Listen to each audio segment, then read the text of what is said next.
it kind of backed into it. I opened a store and it was successful. And I said, if I had, one, probably could have two in a city. And so if you have two in a city, you could have three. And they go, well, could you grow? How many stores could you have? Well, if you could only have, let's say, the size of the market, the city of Columbus, I could have 4 stores.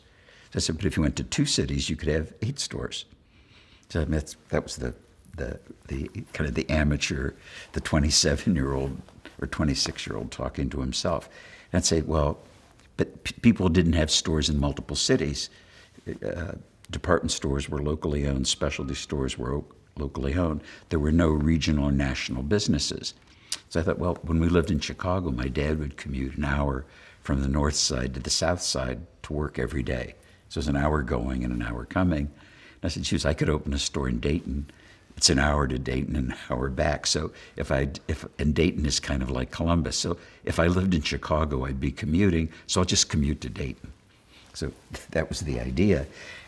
And I told my dad I was going to do that. And he said, the merchants in Dayton will eat you alive. You're lucky to be successful in Columbus. I said, well, I think it's the same. And if the store doesn't work, I could afford one failure. And it worked.